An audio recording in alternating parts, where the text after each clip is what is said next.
Scale দিলে যারা ভাবছেন যে বড়লোক প্রোম্যাক্স হয়ে যাবেন তারা আসলে দেখেন যে দক্ষিণ এশিয়ায় আমাদের অবস্থানটা কেমন। ভারতে সরকারি চাকরিতে এন্ট্রি লেভেলে 300 থেকে 600 ডলার পর্যন্ত বেতন দেওয়া হয়। তো 300 ডলারকে যদি আপনি বাংলা টাকায় কনভার্ট করেন সেটা হয়ে যাবে 36,000 টাকা। পাকিস্তানে আপনার 150 থেকে 300 ডলার পর্যন্ত দেওয়া হয়। 150 ডলারকে যদি আপনি বাংলা টাকায় কনভার্ট করেন সেটা হয়ে যাবে 18,000 টাকা। শ্রীলঙ্কায় 150 থেকে 400 ডলার পর্যন্ত দেওয়া হয়, সেটাও যদি কনভার্ট করেন 18,000 টাকা। নেপালে দেওয়া হয় 200 ডলার থেকে 500 ডলার পর্যন্ত, কনভার্ট করলে হয়ে যাবে 24,000 টাকা বর্তমান রেটে বাংলাদেশে।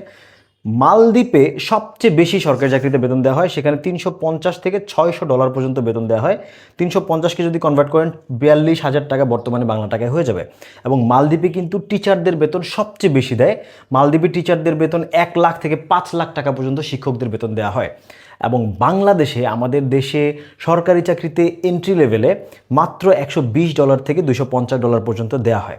120 ডলারকে যদি আপনি বাংলা টাকায় কনভার্ট করেন সেটা হয়ে যাবে 14,000 টাকা। সেটা হচ্ছে অ্যাজ এ হোল, মানে হচ্ছে মূল বেতন প্লাস হচ্ছে অন্যান্য ভাতা টাতা মিলিয়ে। তাহলে দেখেন, যদি 2026 সালে কোনো পে স্কেল দেওয়া হয়, জুলাই মাসে দেওয়া হচ্ছে, তারপরেও কিন্তু চিত্রটা খুব বেশি চেঞ্জ হবে না। হয়তো 120-এর জায়গায় সেটা 200 ডলার হয়ে যাবে, বাট স্টিল বাংলাদেশ অনেক পিছিয়ে থাকবে।